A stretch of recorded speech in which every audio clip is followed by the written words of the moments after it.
Hello all sentient beings and welcome to Transmissions Alt Mode, where we talk about all news, comics, and media related to the...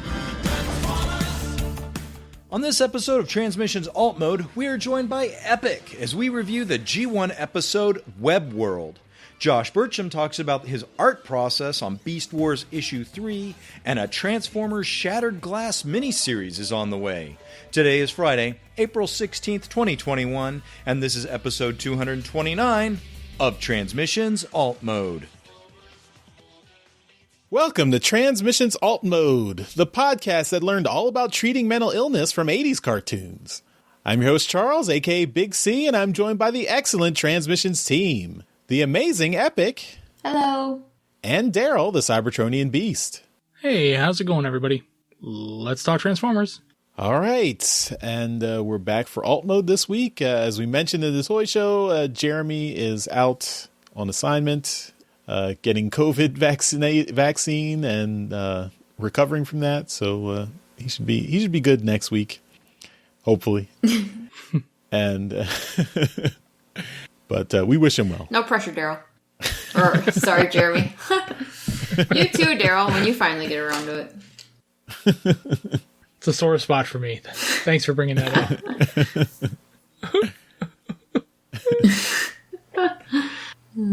It'll be all right, Daryl. The vaccines are coming eventually. I hope so. As always, we start the show off by thanking our Donatreons, those beautiful people who give us money on Patreon and PayPal. Thank you all for continuing to support the show and contribute. And it's because of you that we can do this every week. So thank you for that. One of the perks of being a Donatreon is that you get access to our uncut early episodes of Empire of Rust, our Transformers live play RPG podcast. So this week we just released episode 47, the Operation Tea Time. But next week we have the early bonus version of episode 48, By Our Powers Combined. So this is before the regular episode 48 that will be released in a couple of weeks, but you've got access to the full uncut version right now. So Monday, April 19th, all our Donatrons will have access through the Patreon page or through the PayPal link. So that is one of your perks for being a Donatron. All right, so let's start off and get into some comics news. All right, first up, so we've got the Takara Tomy Generation Select manga. This is their final issue, and this is part 2. And this is available directly from the Takara Tomy Mall website. You can download it as a PDF.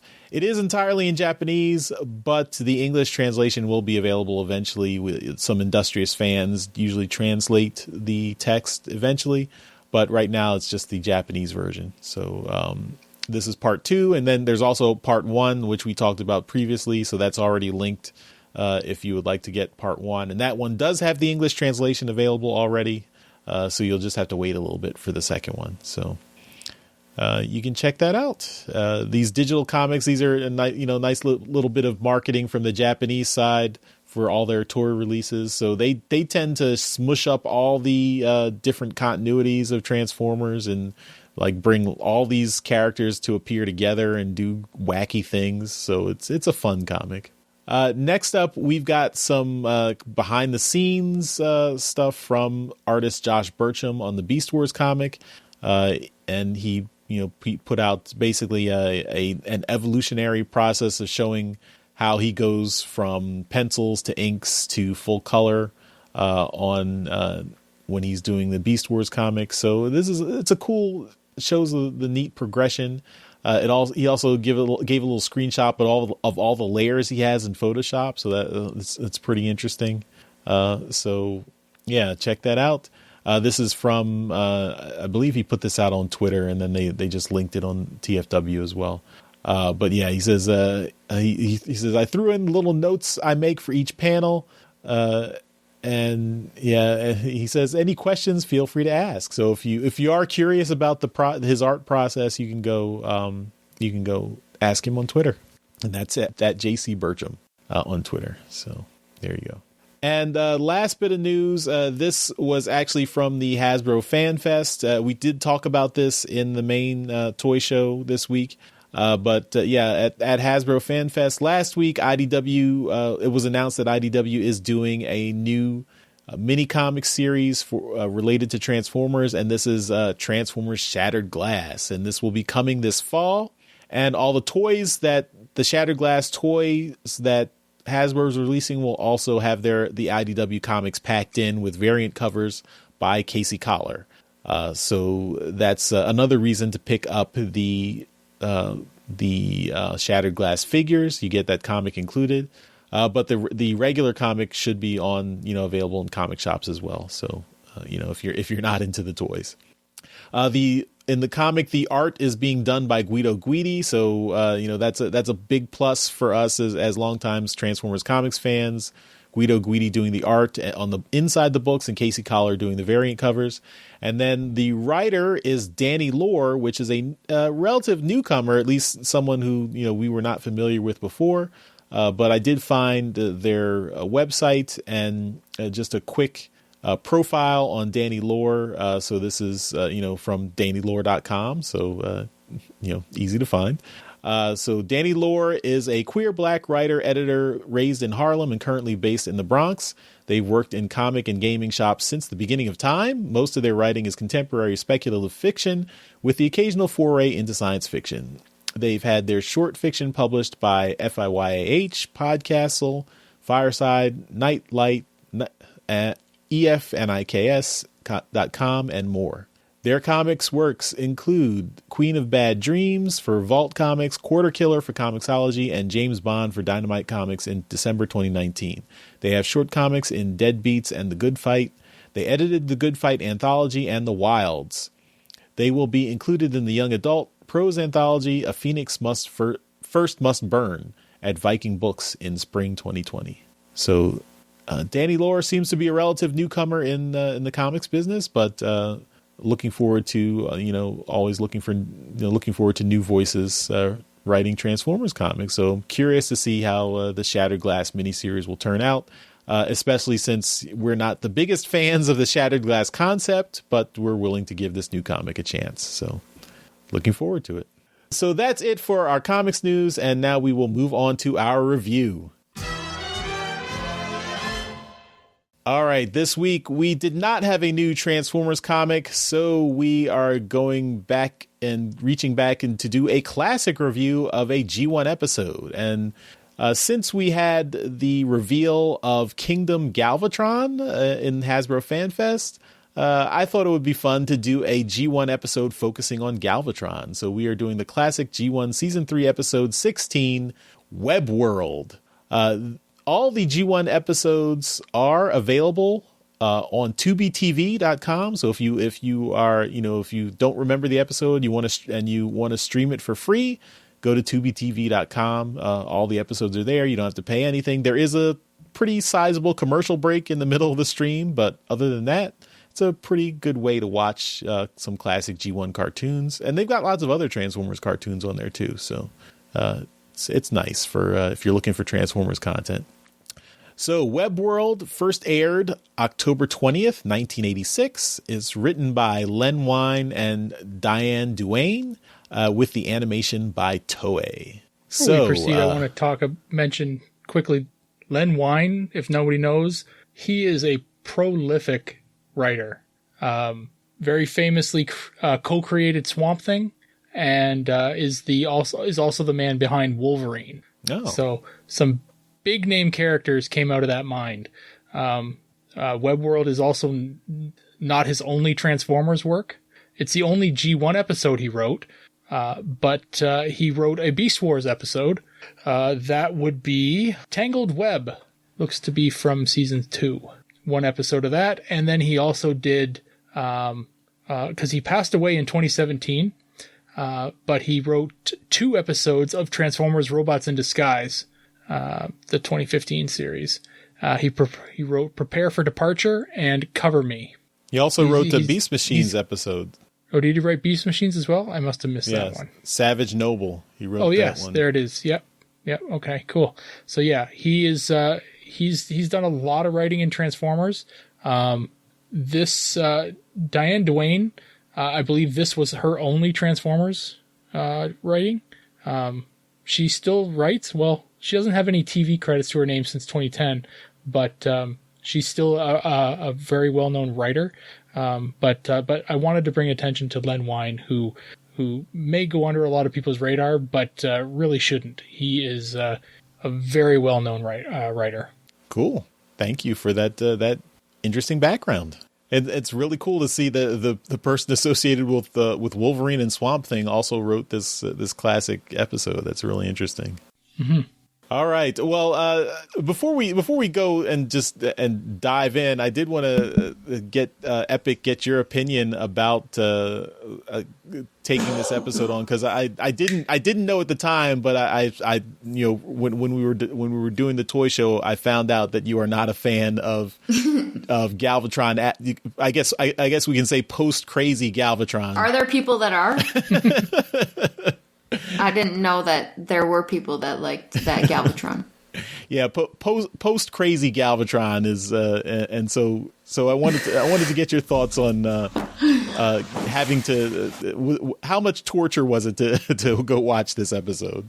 You picked the one episode practically that has the most Galvatron in it possible.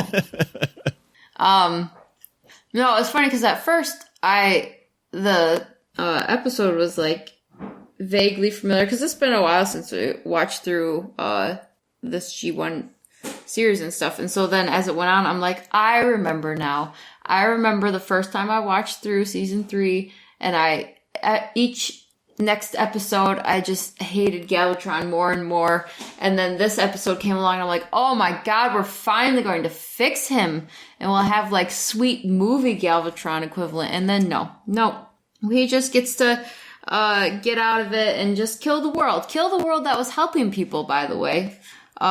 So he just totally screwed a bunch of people over, but like he's just has no purpose. Okay, it's just I kill Autobots. But like Megatron and stuff, you can get behind, like he's got a plan and stuff, and this guy's just like Autobot kill. Like he might as well be Grimlock. Okay.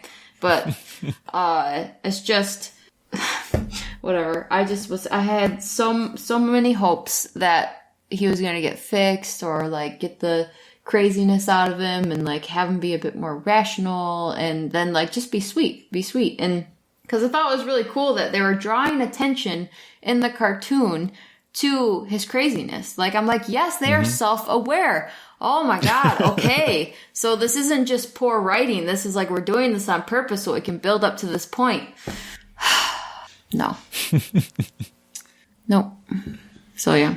It was all fun, right. Though. It is always fun, all the wacky times and the amusing things they come up with. Like, what really stuck out to me, Kays, we're all robots. We got computers. We're like sci-fi going on, right? But 5 sheets of paper to sign. What paper? Why are we using paper? Well, so this is the far off future of 15 years ago, 2006. And I guess they were still, we had not completely entered the digital age in 2006. We were still using paper in 2006. So yeah, it's just one of those funny things, right? Because you just think, well, what else? It's just, this is how we handle physician visits, sign your life away on 20 different forms and stuff. So it was really funny, but also just amusing. Like, these guys have computers. Yeah. Although the paper is kind of magic in that you just put your thumbprint down. You don't have to sign. Where's that technology? I'd like that. All right. Well, let's give you so for if you haven't had a chance to watch the episode, we'll give you a quick summary. But you should really go and take a look. I think it is notable. I think it's one of the better animated episodes of G1. I think Toei is was one of the better studios they used. It's not perfect, but the animation's okay. It is notable in being a very clearly Decepticon focused episode. Mm-hmm. Like the Decepticons are the main characters. It's not, the Autobots are kind of, side characters here. and it's a Decepticon point of view. They are, the heroes of the story, quote unquote, basically. So we start off. The Decepticons are going to look for Isidrite, this material that will supercharge their weaponry in this, in this far-flung asteroid field. They get there, but oh no, the Autobots are already there. They're already collecting it for themselves. And Galvatron, it doesn't take much to get Galvatron angry, and he goes off and he's like, attack. We can't let the Autobots win as usual. But Galvatron doesn't really do strategy. He just goes in, he's like, I'm the strongest, so I'll just beat everyone up. Of course, this doesn't work out when he's, the Cyclonus, Scourge, and the Sweeps are trying to coordinate a battle plan and, actually win. But Galvatron he just steps on everyone's toes. Like and then even when Scourge and Cyclonus try to help, they just get in. He says they're getting in his way, and he just fights them himself. So the Autobots are like, "Hey, Galvatron's doing all the work for us," as he's beating up on his own troops because they're getting in his way of fighting the Autobots. One thing I thought was funny was that a lot of points through this episode, Galvatron kind of forgets he has a giant cannon strapped to his arm, and he just wants to fight people hand to hand. Like, I was struck particularly by how he comes in and he wants to grapple with Ultra Magnus, and like, Galvatron, just shoot him. You've got that giant cannon. You can just shoot him. But Galvatron's he's prone to flying off the handle. He's not the most rational bot, and the Decepticons know this, and the troops are the morale is not high for them. The Decepticons are getting frustrated that Galvatron keeps ruining their plans, ruining any hope they have of trying to beat the Autobots, because he's basically just goes in and doesn't he actively works against them all the time. So and they're to the point where they're ready to mutiny. So Motormaster and Swindle are in particular telling Cyclonus, look, you got to handle your boy, or we're going to handle him for you. So figure something out. Cyclonus is like, hey, that's treason. And they're like, yeah, but it's when all the Decepticons are against you, who's really doing the treason? That's their point. And Cyclonus is like, I got something to think about. And of course, at this point, the Quintessons decide to inject themselves, and one of the Quintessons beams their holographic projection in there and says, hey, Cyclonus, we might be able to help you solve your problem. There's a planet Torculon where they can help people with these mental problems, and you might want to take Galvatron there. And Cyclonus, of course, doesn't trust Quintessons, but he still he decides to listen anyway. Of course, the Quintessons in the background are laughing because this is they're like, he's taking the bait, and then we'll be able to get rid of at least one Galvatron, and maybe even get rid of more Transformers if they go to Torculon. So Cyclonus does trick Galvatron into going to Torculon by telling him that there are Autobots there. They get to the planet, and there's no Autobots. There's just kind of weird aliens in these little cages. They're all doing weird things. One alien thinks Galvatron is his mommy and sticks his tongue out. I don't know. Okay, I guess if you think it's your mommy, but would you try to lick them? I don't know. I never tried to lick my mom, so maybe that's why he's got mental illness. There's several different aliens with weird ailments. There's one alien with 3 heads who keeps saying I have no head, which I just thought was weird. So eventually the Torculon doctors, I guess, or therapists come out, and they say, oh, are you the new, they come up to Cyclonus and say, are you the new patient? But then they see Galvatron acting all crazy, and they're like, oh, that's the one. And then they start they corral him and get him tied up. They're like, okay, we're going to help your friend deal with his craziness. So Galvatron has famously he fell into a bath of plasma at the beginning of G1 season 3, and that's what drove him crazy. So this plasma basically corrupted his meta processor, which is his mind. And so the Torculons are going to try and fix that. they try several therapies. Galvatron basically, breaks through every one.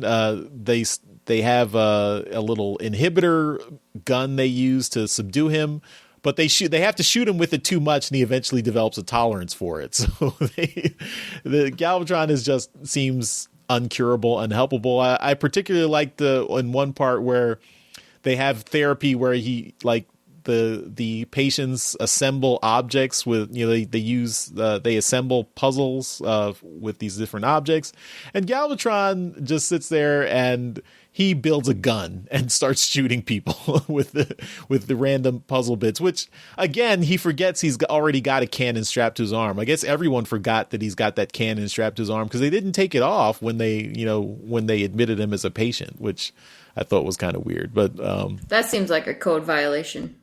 Yeah. It's kind of weird that the components that they gave Galvatron were, there were enough components for him to assemble his own gun and start shooting up the place. But I guess they didn't figure his craziness didn't affect his technical ability. So eventually they've tried all the therapies, nothing's working. So they tell Cyclonus, look, your friends, it's just not, we're going to have to do the most radical therapy we have. We've got these bugs, the Alia, they're connected directly to the planetary core of Torkulon, which is a giant computer. And they're going to basically suck out his entire metaprocessor and consume it. And they'll fix the crazy by just basically consuming his entire mind. And Cyclonus, of course, that's what we're all thinking at this point. Cyclonus, of course, is not happy with this solution because they need Galvatron. They didn't want to kill Galvatron. They wanted him fixed, and if he's not going to fix, they want him left alone. So they. But the Torkulons are like, no, we're gonna finish the treatment, and if you don't like it, we can give you the same treatment. So now the Torkulons are like, look, maybe you all need a full frontal lobotomy. So Cyclonus and the Sweeps are all trapped while the Alia start interfacing Galvatron with the planetary core, but Galvatron's too crazy even for Torkulon. His crazy is so bad that it infects the whole planet, and he basically gives the planet a bunch of feedback and allows him to escape, allows the other Decepticons to escape. And Cyclonus apologizes to Galvatron, like, sorry, he's like, I didn't know they were going to do this to you. Galvatron's like, yeah, you didn't know, but you should have known. And he backhands him because, that's that's gratitude for Galvatron. And so Galvatron, he's not content to just have escaped. He's going to destroy Torkulon itself for daring to try to consume his mind.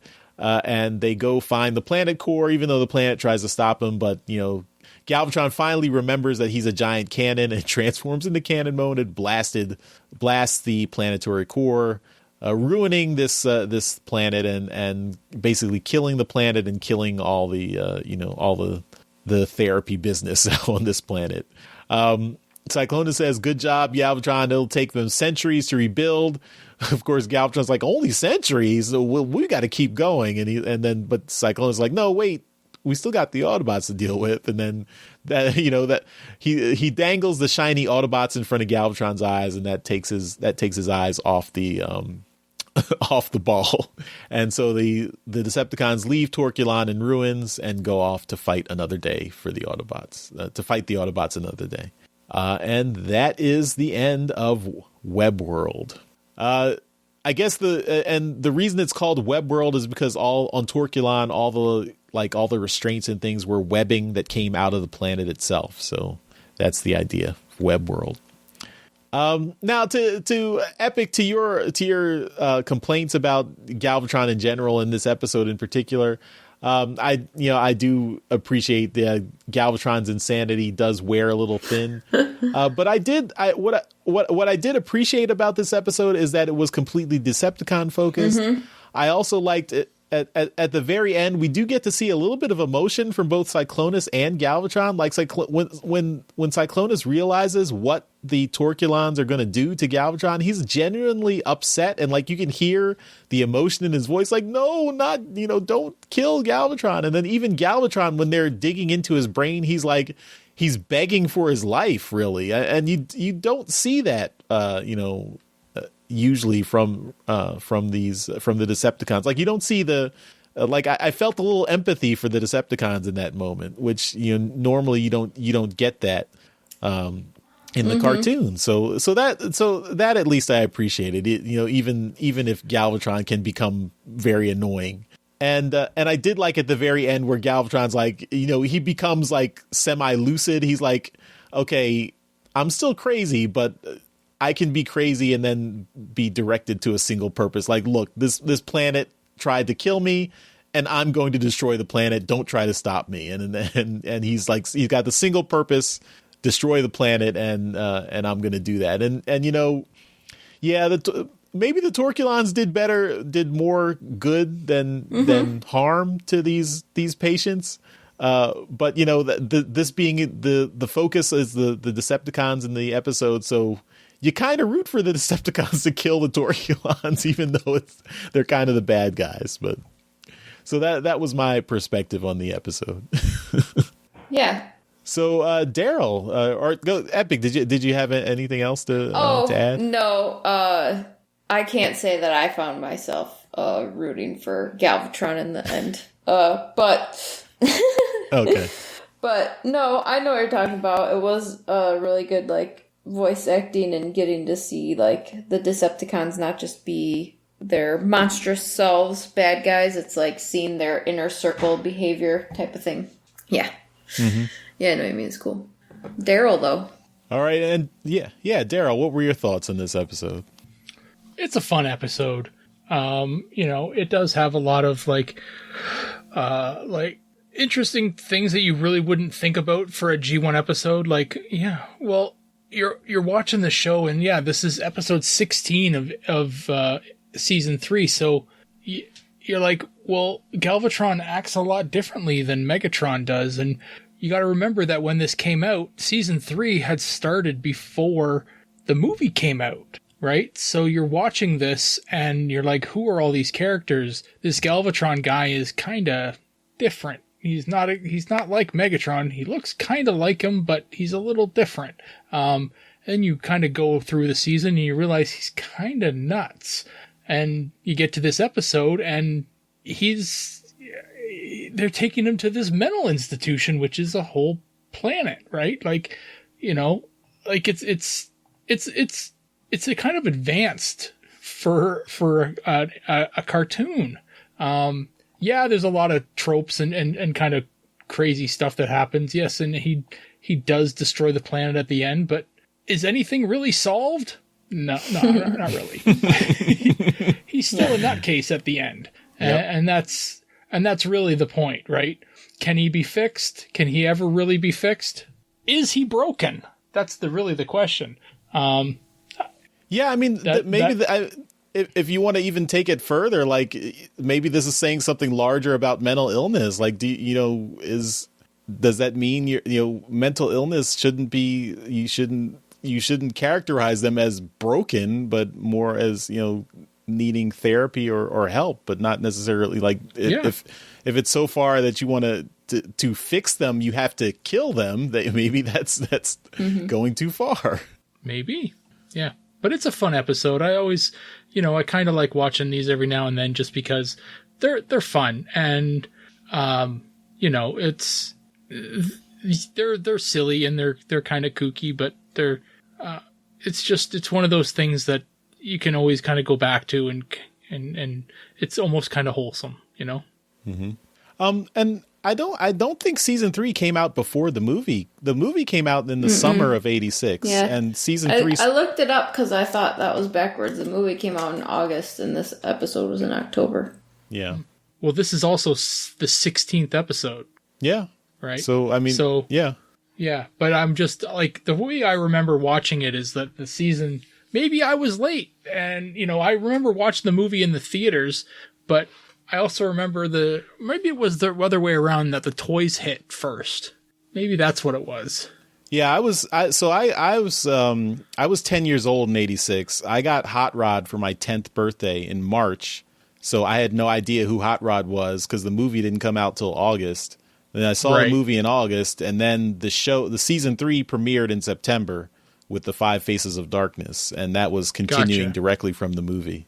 So yeah, that was I believe that was. Well, maybe I timeline. did have it backwards, yeah.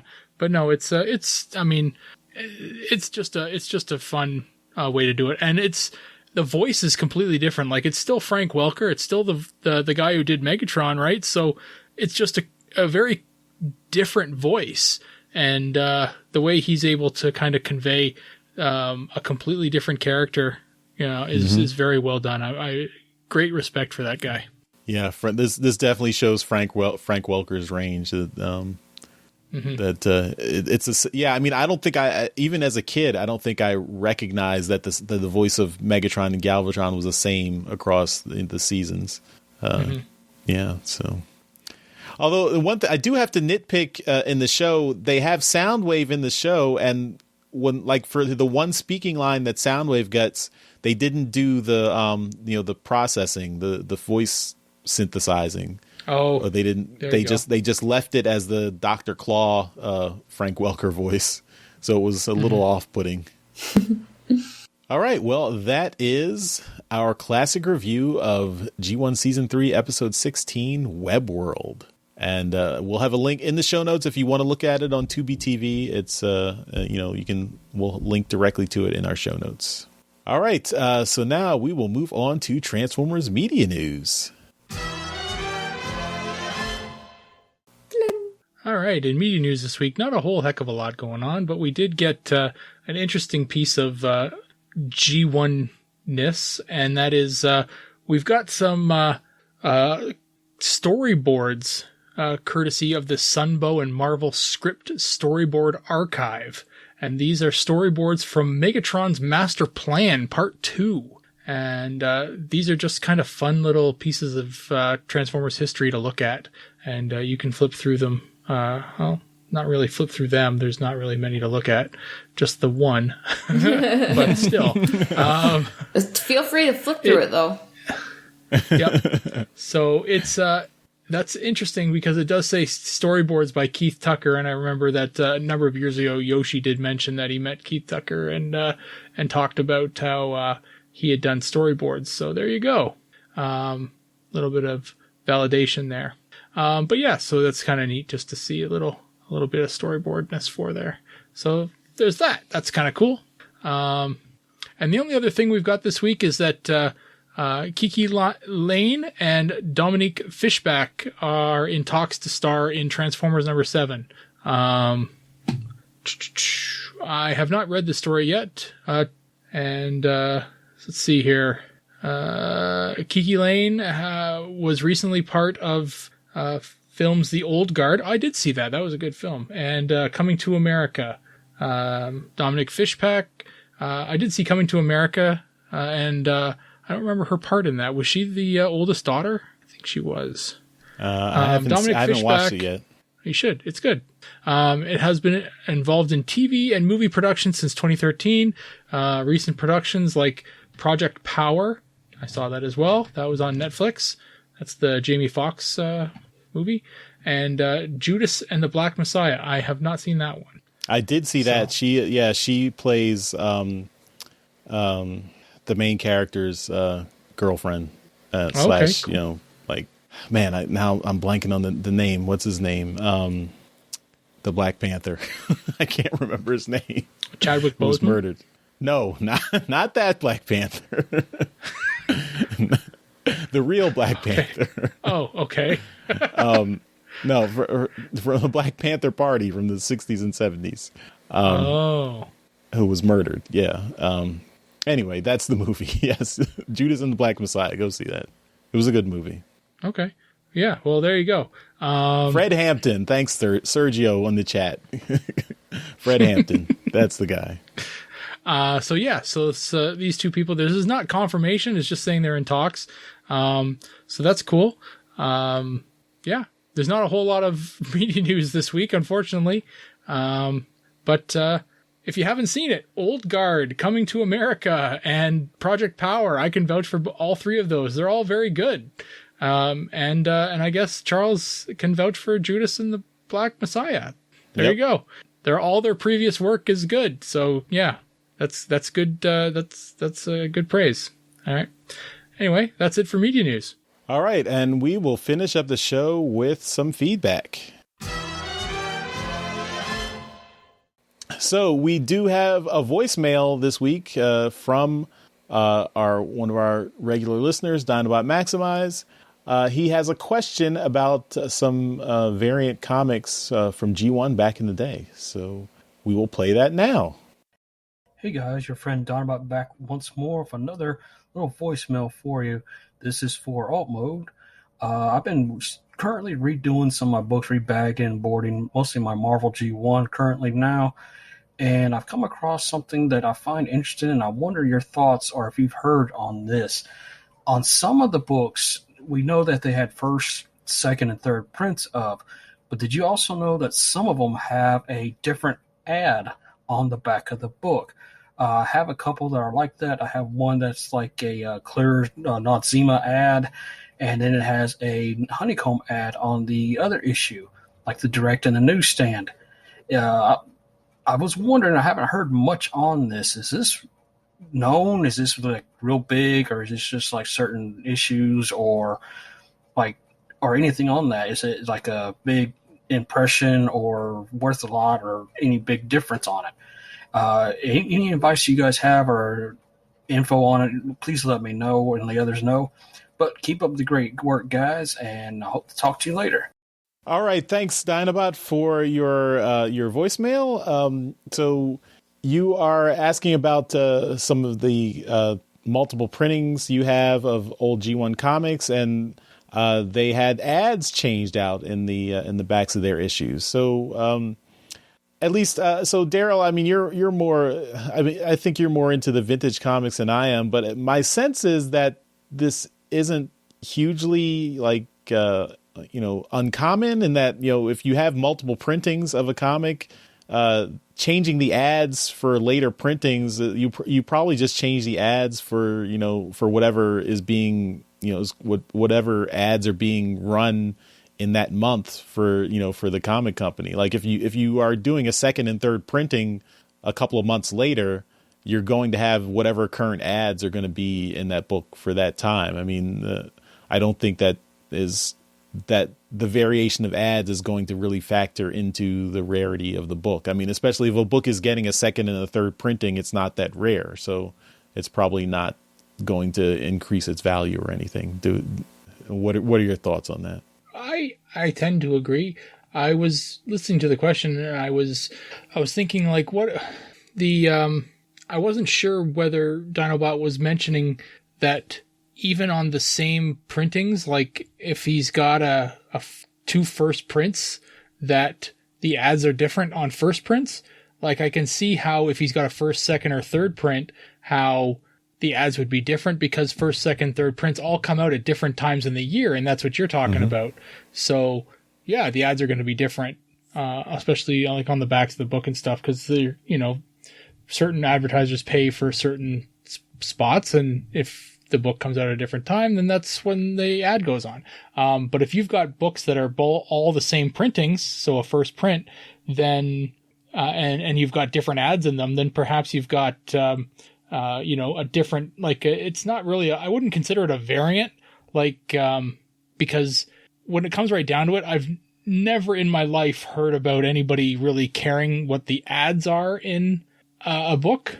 The closest thing I've ever heard of is people talking about the ads that are advertising, like Avengers 1 or Hulk 181. This ad in this particular comic is actually an appearance of Wolverine months before or weeks before the actual book came out. So you have a picture of Wolverine in a comic before he's first appeared, so it's, they're talking about whether the ad should be considered a first appearance or something like that. So, you're talking about like product ads and stuff. And from all the years I've been in comics and talking about, looking at comics and stuff like that, I've never heard anybody ever caring about the ads that are in a book. But maybe you've got books from different, that came out in different parts of the country, different countries, right? So maybe you've got a Canadian copy as opposed to an American copy. So the ads for one mean something for another. And yeah, but unfortunately, Donabot, I don't think that it really means anything as far as value. Mm-hmm. Yep. Epyk, do you have any classic comics? Do you have any thoughts on that? I don't. My only thought would just be like, really, it's just like ad space, right? It's just the same across kind of all the different industries. Like, it doesn't seem that, I don't know anything about this, but it just wouldn't seem that crazy to me that we printed 5 with this ad and 5 with this because this person paid for 20, so we put 20 prints out with this. Like, to me, that just seems like normal, like, advertising, marketing methods and stuff. So, but I know nothing about if people care about ads in their comics or anything like that. So, yeah. So I think that's we've got the consensus, Dinobot. So I think, yeah. I mean, I think in general, also Transformers comics are not. Even the classic Transformers comics are not the most super valuable, or but they are, they're treasured in our hearts, I think. So I think if they if they bring you joy and you're in collecting them, I think that's great. But I think the ads changing in the back of the book probably isn't a huge indication of their additional rarity or value. So I think that's that's how we see it. So. Thanks for sending in your question, and you've been showing off. Dinobot's been showing off his collection in the Discord in our comics section too, so you can check out some pics of some of the recent comics he's gotten. He's got a lot of Transformers comics, so that's cool. All right, so that will do it for this episode of Transmissions Alt Mode. Again, we want to give a shout out to our Masterpiece Donatrions because they are our highest contributors, so we give them a shout out in every episode. And thank you again to John 4X Levengood and Dinobot Maximize. So you guys, thank you again for continuing to support the show at our highest level. You can also buy our merchandise at our TeePublic store. That's at transmissionspodcast.com/shop. We've got lots of awesome shirt designs, mask designs, and other merchandise. And if you buy anything from TeePublic through our link, transmissionspodcast.com/shop, that helps out the show, and we appreciate it. Epyk, thanks again for joining us this week. And why don't you tell everyone where they can find your links online? Yeah, head on over to epyksuicide.com. That's EPYK suicide.com, and there you'll find all my links. All right, and that will do it for Transmissions Alt Mode. Thanks everyone for listening, and we will see you next time. Bye-bye. See ya. Later. Hey everyone, thanks for listening to this episode of Transmissions. But just because this episode is over doesn't mean the Transformers fun has to stop. Join us and other Transformers fans on our Discord chat server by visiting transmissionspodcast.com/discord. If you would like to learn more about how you could support the Transmissions Podcast, just visit transmissionspodcast.com/support. Thank you all for listening, and we'll see you again next week.